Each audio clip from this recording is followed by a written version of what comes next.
Hi guys, and welcome back to my channel, and today we're going to be starting a brand new series called Talking Points. Now the idea of this, there's going to be three major things that have happened over the past few weeks, and I'm going to talk about them, give my opinions on them, and then you'll make sure you get down in the comments below and suggest more talking points over the next few weeks.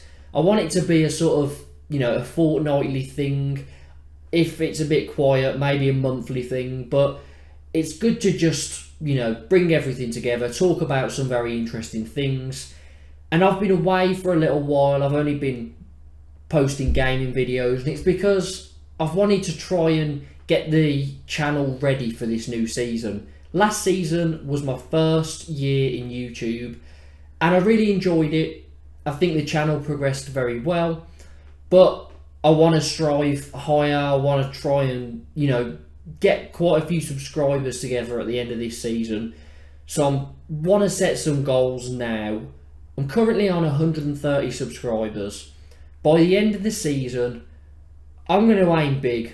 I want us to try and hit 1k subscribers.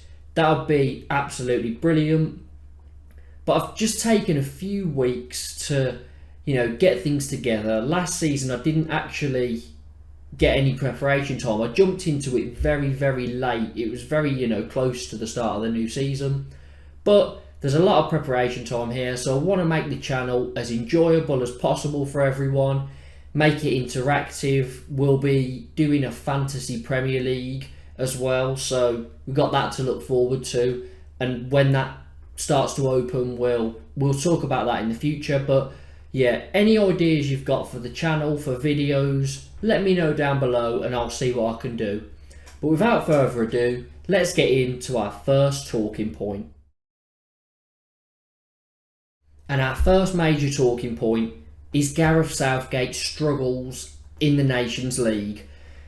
Now, make sure you get down below and let me know what you think of Gareth Southgate. Should he keep his England job going into this World Cup?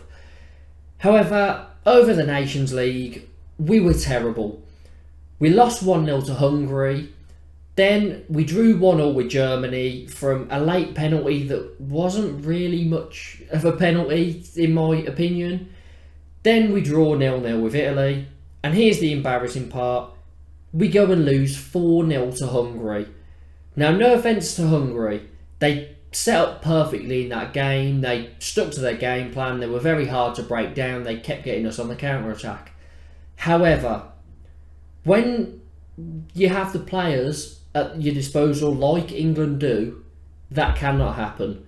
Southgate was not good enough over the Nations League, and it makes you think, has he been good enough since he's been here? Now, yes, we've got to a World Cup semi-final and a Euros final, but the runs he had to those were easy, and I know you can only beat what's in front of you, but they were pretty favourable draws that we ended up with. And he seemed to fall at the first major hurdle. The only game that really, took me by surprise was when we beat Germany in the Euros. Other than that, everything's been pretty plain sailing.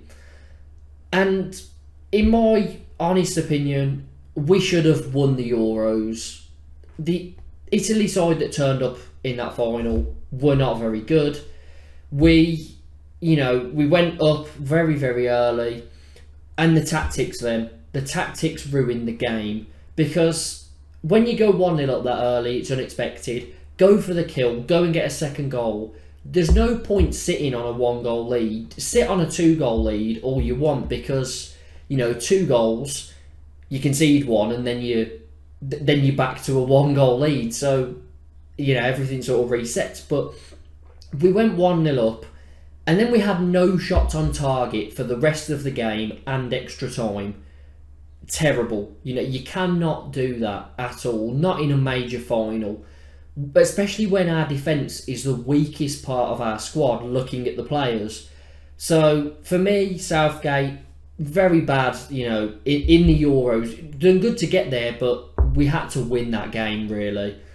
Then Nations League recently, not good enough.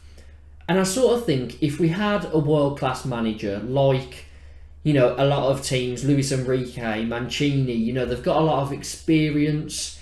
Hansi Flick at Germany, they've done a lot in management. Southgate hasn't really done anything in management, so I feel like he's more of a friend and an assistant manager than he is a manager that's going to get you over the line. So for me, Gareth Southgate, I wouldn't really give him the World Cup.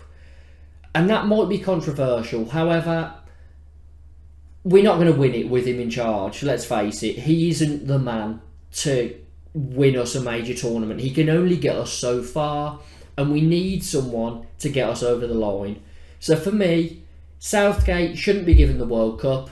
I'd be giving him the assistant manager's job. I think he's a very good man manager that can be friendly with the players, get them in, good morale, all that sort of stuff. But when it comes to tactically, he's not good enough for me. So, yeah, Southgate wouldn't give him the World Cup. However, he will get the World Cup. So, we'll get behind him, obviously. We want to do well. But I'm just not full of much hope for this World Cup.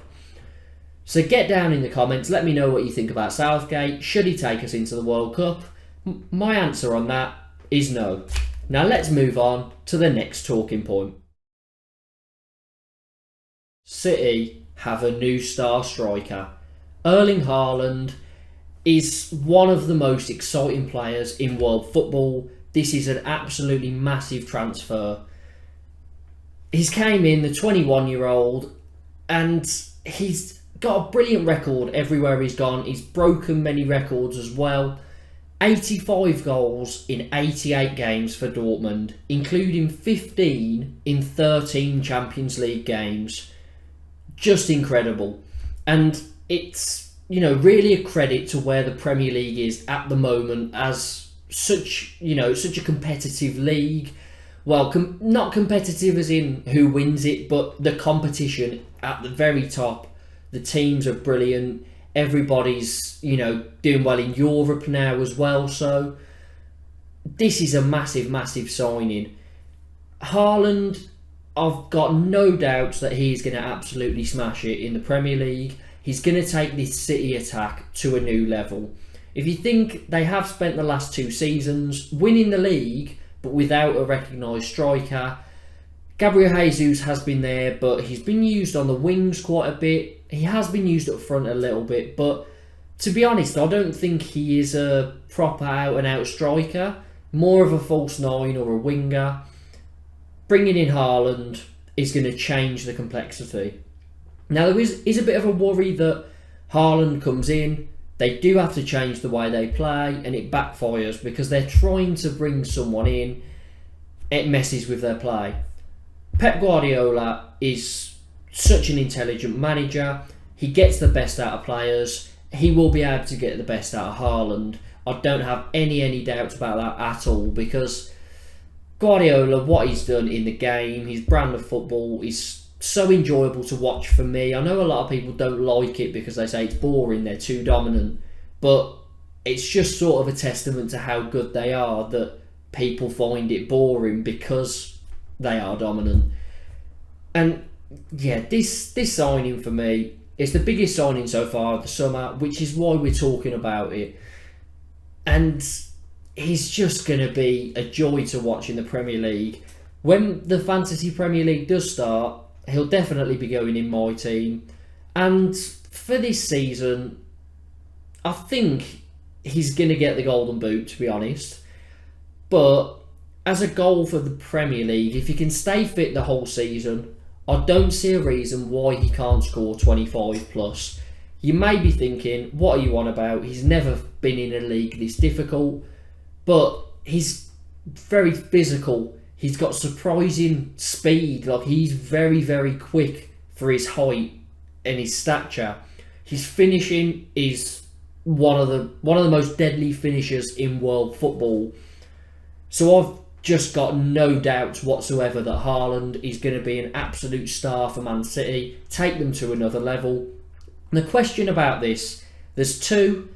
First question, how many goals is he going to score, roughly? You know, just give me sort of a bracket of in between, 5 or something. So, will he score less than 5, 5 to 10, 10 to 15, and so on?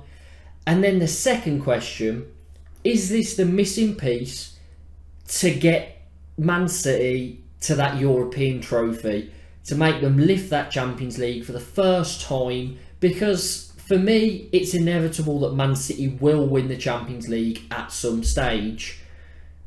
But is this going to fast track it and mean that they win it this season? For me, I think they're the favourites. I think they're always the favourites. But I think now they've got a player that, when you create as many chances as City do, he is going to convert a lot of his chances, which is always a good thing. And, you've got players there. Mahrez, he can produce moments of quality, but he does miss a fair few chances. You think back to the Champions League semi-final against Real Madrid, he missed a few chances he really should have scored. Foden, I see as more of a creative player than a finisher. He's been playing as a false 9. Jesus could be out the door. Sterling could be out the door, and he does tend to miss quite a few opportunities, and he's not very decisive. I think Haaland is just a completely different option for them that they're going to use as their main striker. He's a focal point. He can run in behind. He can finish from all over the pitch. So he's going to be very good. Is he the missing piece to that Champions League dream? Let me know down in the comments. And now we're going to move on to our third and final talking point. And this is a major talking point. It's a whole club. It's Man United. How is Erik Ten Hag's rebuild going so far? Well, they seem to be linked to everybody, but signing nobody. At the moment, a lot of people don't seem interested in the proposition of being a Man United player. And I'm not surprised, because of it being such a difficult role. Man United are a very historic club. They're a massive brand. Playing for them is difficult at the moment, and not a lot of people would want to go there because there's such a massive expectation on your shoulders. However, one player that they are linked with, which would be very interesting, is Frenkie de Jong from Barcelona. Now, Erik Ten Hag obviously has experience of working with de Jong back at Ajax. And he was very good under him. That, propelled his move to Barcelona. But Barcelona need to get him off the books. They need a bit of money. And it could be a very good fit, because Man United, everybody, apart from the board, has seemed to identify for the last 3 or 4 seasons that they need a central midfielder. However, they haven't bought one, and it's continued to be their weak point on the pitch. If they did manage to bring in Frenkie de Jong, I still think they'd need another midfielder along with him, because Pogba's gone and Matic has gone. Only really got McTominay and Fred. To be honest, neither of them are good enough, but one of them could play alongside de Jong. However, if they want to be back to challenging, getting top 4, things like that, I think you need someone to partner de Jong in that midfield. Now, both clubs, Man United and Barcelona, seem to be a little bit apart on their valuation at the moment, but the player, is known to be keen of linking back up with Ten Hag. He doesn't really want to leave Barcelona, but if it comes to that, he would be interested in the proposition, which is good news for Man United, because not many players have seemed interested so far. Now, they are also interested in another player who currently plays for Ajax, was with Ten Hag last season, Antony, the young Brazilian winger. Very, very exciting prospect. He is very good to watch. I saw a few games of him in the Champions League and some highlights. He looks very explosive, very creative, full of pace, and he just looks like a very enjoyable player to watch. I think the Premier League would be a very good place with him, and he looks like the sort of player that's so unpredictable that, he's got a chance of catching the opposition out at any point, whereas Man United very one-dimensional for me at the moment. So this would be a very good signing. Whether it will happen, I'm not too sure. Whether it's what they need, I'm not sure, because they are better in attack than they are defence or midfield, but it would just be a very exciting thing, and it's a different proposition for their attack then. So they've got a different option. It would be a good move. Now, moving on to their defence, they could do with signing some players. Looks like Wan-Bissaka is going to be out the door. Erik Ten Hag doesn't look too interested in him. And with Harry Maguire and Luke Shaw's, very poor performances throughout last season, I've got to say, I think all three positions, left back, centre back and right back, need replacing. And it's going to be difficult to get players in that are good enough.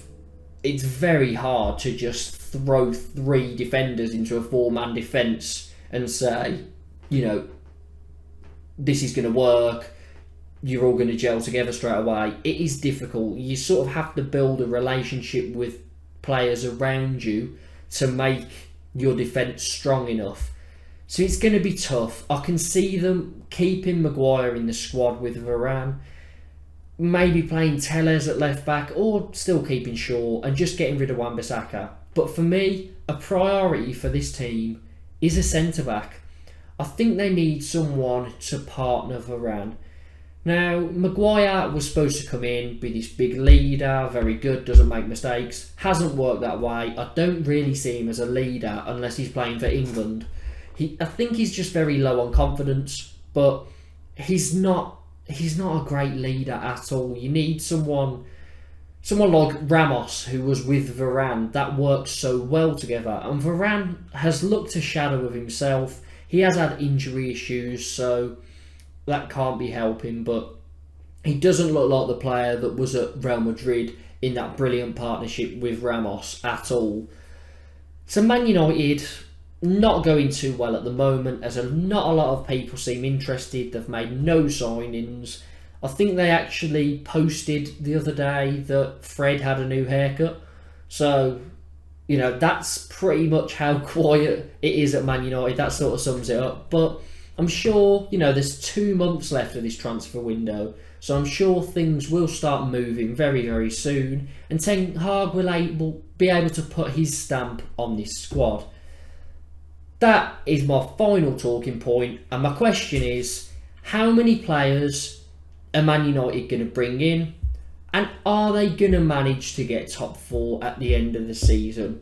Also, comment down below some of the players that you think they will bring in, because maybe if they by chance stumble across this video, their scouting department might actually have an idea of who to sign. So, those are just some of the major talking points to happen over the last few weeks. I'm sure in the coming months, while the transfer window is still open, there are going to be many, many more things to talk about. As, loads of transfers now are being finalised, players flying through the door. And it's just interesting to see how teams are going to set up for the start of the season. There's going to be plenty of content coming out over the next few months. We're going to be looking at, Championship and Premier League tables, predicting those. Looking at some other Premier League kits, the best and worst from the Premier League, Championship, from around Europe. So if you've seen a kit and you think that's amazing, or you've seen a kit and you think, what on earth is that? Let me know down in the comments, and I can try and get together some of the best things from, around Europe and around the world, really. So that's another idea for the channel that I'm going to be doing. Could even go into reaction channels. If you'd like to see me react to some, good football videos or things like that, if you want me to start doing watch-alongs, I'm happy to get on board with that. Just let me know down in the comments what you would like to see.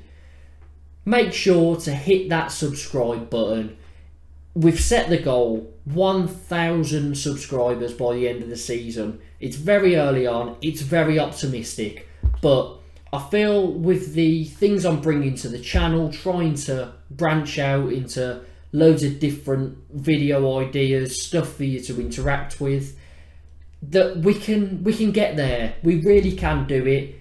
Just need everybody to be pushing as hard as they can. Make sure to hit the like button, and to get some subscribers, you could share with your friends. If you think your friends will enjoy the content, if you're enjoying the content, why not share my channel? And again, it really helps out. We can keep pushing forward and try and hit this goal of 1,000 subscribers.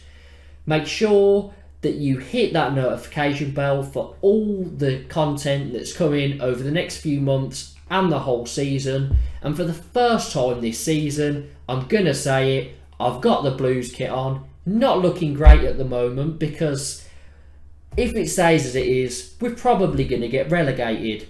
However, up the Blues.